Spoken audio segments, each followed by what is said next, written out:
All right, I'm gonna swap out the slide on my Glock Advantage Arms 22 conversion kit, listed right here.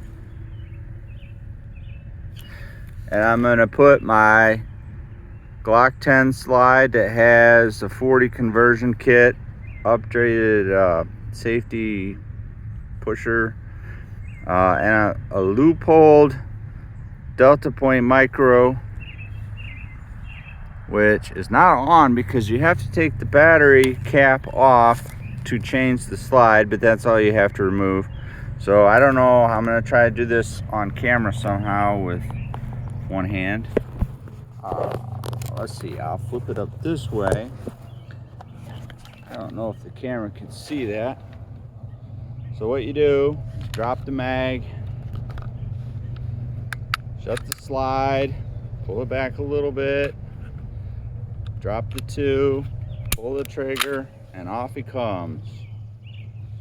All right, and you take your other slide and you put it in like so.